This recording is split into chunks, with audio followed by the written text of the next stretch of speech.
young, whatever it is that you're involved with, you think you're stunned, you're amazed, it's so cool, you know.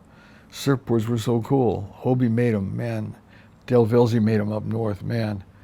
And it was like the designs were locked in stone, and everything was taken care of. Everything was, but after a while I realized, well, no, these designs are not good. I thought to myself, maybe there's something that could be changed on these boards in their design. Having a strong interest in the waves, and then growing up renting out surf mats and umbrellas on Main Beach, and learning how to be a body surfer, and I got to be a good body surfer, and then walking south one day and seeing a guy ride a skimboard riding in just a plank of wood at Thalia Street, I got drawn into surfing ever more. And as I got a driver's license and could hang out with other guys and drive, and I was heading south, I was at Salt Creek, all the places down here. And then when I went up to SC in 1953, when I graduated, I chose that because that was close to Malibu, which is the best summertime surf spot in the United States. And it was quite a bit closer to Rincon, which is the best wintertime spot. I eventually went into the surfboard business up in Ventura, and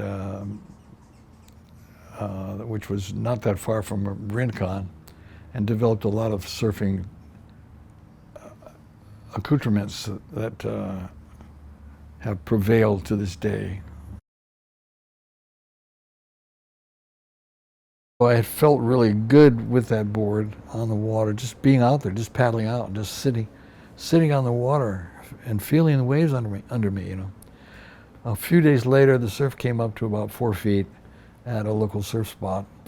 I went down there, and I was delighted because most of the surfers were leaving. The tide was going down.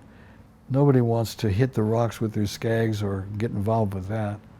But I'm coming out there with a skagless board, and if it works, it's got to enable me to surf without that skag, you know.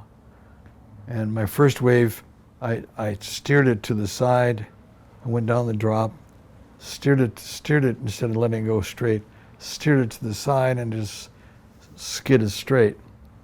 On the second wave, I realized I need to bank it. I steered it to the side a little bit, but I banked it, and it went and banked across this wave, and then I banked it back.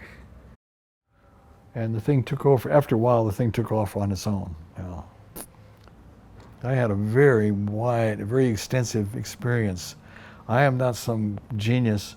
I'm not some guy that just popped up, was so brilliant. USC on its webpage up to a couple of years ago, maybe even to this day, has me as one of their outstanding graduates. It doesn't mention that I had a 2.001 grade point average. Because after all, I was majoring in surfing.